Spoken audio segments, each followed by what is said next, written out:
6월 23일 주일 사순절 특별 가정 예배를 시작합니다.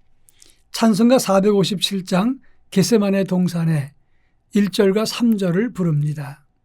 겟세마네 동산에 주를 생각할 때에 근심이나 걱정을 외면할 수 있을까? 나를 항상 버리고 주를 따라가리라.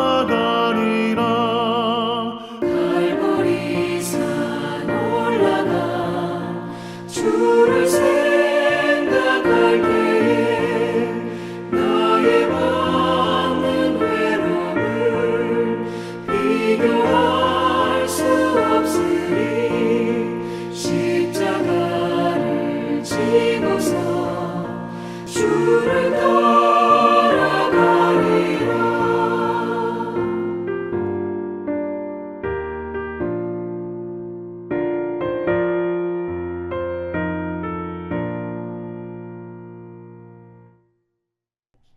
이 시간 우리에게 주시는 하나님 말씀은 구약성경 이사야서 55장 6절로 9절입니다.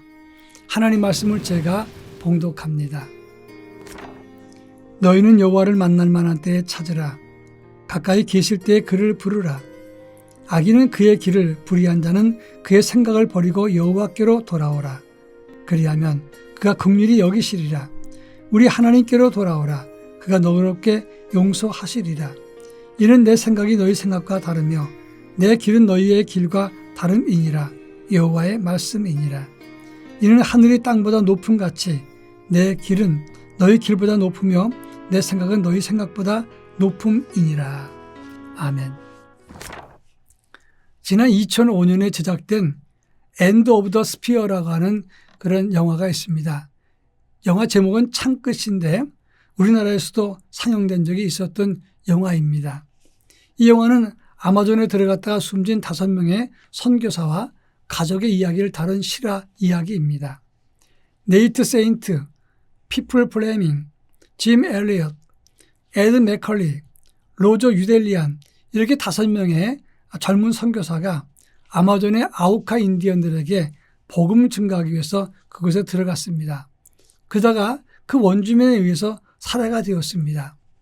5명의 젊은 선교사들이 순교했는데 3년 뒤에 선교사 부인들이 남편의 뒤를 이어서 다시 그 자리에 들어가서 복음을 전하게 되었던 것입니다. 그런데 그 중에서 네이트 세인트의 아들이었던 스티브 세인트라는 사람은 정글에서 자기 아버지를 죽였던 민카얀이라는 사람을 만나게 되었습니다. 그런데 그 민카얀이와 함께 살면서 민카얀이의 양자가 되어서 복음을 몸으로 보여주면서 하나님의 사랑이 무엇인지를 그들에게 전했다고 하는 것입니다. 인간적인 생각을 앞선다면 당장 아버지의 원수를 갚을 텐데 하나님의 사랑과 복음으로 용서하고 한 가족이 되었습니다. 이것은 신앙과 하나님 사랑이 아니면 이해할 수 없는 일이라고 하는 것입니다. 그런데 그 결과가 참 놀랐습니다. 그 아우카 인디언 중에서 상당수의 사람이 목회자가 되었고 또 그것이 복음화되어서 많은 사람들이 예수 믿게 되었다고 하는 점입니다. 오늘 우리가 읽은 본문에서는 너희는 여호와를 만날 만한 때 찾으라. 가까이 계실 때 그를 부르라. 이렇게 말씀하시면서 악인은 그 길을, 불의한 자는 그 생각을 버리고 여호와께로 돌아오라. 그리하면 하나님의 긍휼히 여기시고 우리를 너그럽게 용서하신다. 이렇게 말씀했다고 하는 것입니다. 이 본문 말씀의 의미가 무엇인가를 함께 살펴보자 한 것입니다.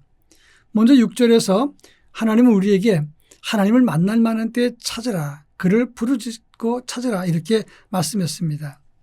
전반부 55장 1절로 5절 말씀에서는 하나님은 이스라엘 백성들을 부르시면서 너희 목마른 자들아 물로 나오라. 돈 없이 값 없이 와서 포도주와 젖을 사라. 그러면서 너희가 돌아오면 다윗에게 허락한 확실한 은혜를 준다라고 말씀했습니다. 다윗에게 허락한 확실한 은혜라고 하는 것은 눈으로 볼 수 있고 손으로 만질 수 있고 피부로 느낄 수 있는 하나님의 은혜를 주신다. 그런 말씀이 되는 것입니다. 그럼에도 불구하고 하나님은 큰 은혜를 주셨는데 이스라엘은 늘 배신하고 기도하지 않고 돌아오지 않았습니다. 그래서 6절부터 9절에서는 이렇게 돌아오지도 않고 기도하지도 않고 하나님을 거역한 그들에게 또다시 말씀하십니다. 너희는 하나님을 찾으라. 하나님 만날 만한 때 찾고 그를 향해서 부르짖으라. 이렇게 말씀했습니다. 이 말은 기도도 때가 있다는 것을 말하는 것입니다. 시간 지나기 전에 기도하라. 그리고 그 기회가 다 사라지기 전에 너희는 기도하라. 무너지기 전에 기도로 내 자신을 지키라. 이렇게 권고했다고 하는 점입니다. 그러면서 8절과 9절에서는 이렇게 말합니다. 하나님은 우리 생각과 다르다. 하늘이 땅보다 높은 것처럼 하나님의 생각은 너희 생각보다 높다라고 말을 했습니다. 사람의 생각으로서는 원수를 꼭 갚아야 되고 나한테 손해를 끼쳤으면 나도 그 사람에게 상당한 피해를 주어야만 속이 시원합니다. 그러나 하나님은 이스라엘 백성들이 그렇게 하나님의 은혜를 많이 받고도 하나님을 거역하는 인생이었지만 그들을 받아주시고 그들에게 기회 주시면서 기도하라고 권면했다고 하는 점입니다. 우리는 기도하고 응답을 주면 참 감사합니다. 그러면서 하나님을 의지해야 되는데 응답받은 다음에는 또 하나님을 거역하고 위기를 만나고 힘들게 되면 그때 가서 또 부르짖고 그것을 반복합니다. 만약에 우리가 하나님이라면 그런 인생들을 가만두겠습니까? 그러나 하나님은 그들을 다 받아주시면서 끊임없이 용서하시고 기다려주시고 그들에게 기도하도록 권면하시고 하나님을 만날 만한 때 찾으라고 말씀하십니다.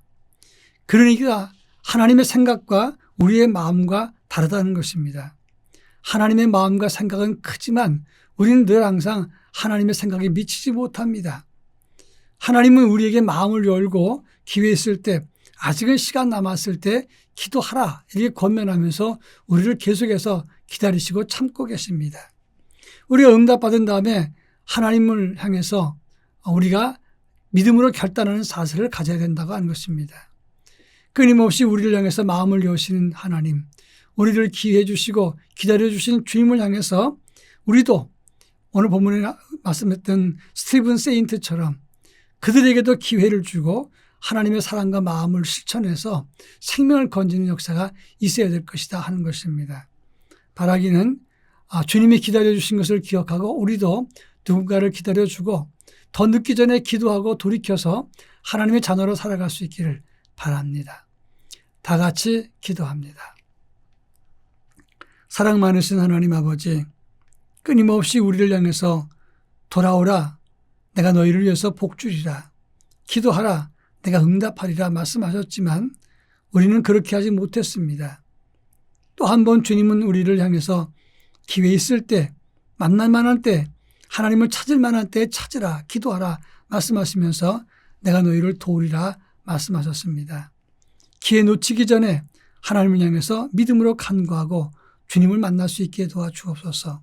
그리고 동시에 말씀을 실천해서 하나님의 크신 생각에 합당한 삶을 살아가는 저희 모두가 되게 하옵소서.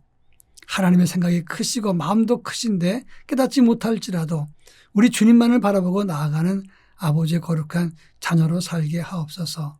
예수님의 이름으로 기도합니다. 아멘.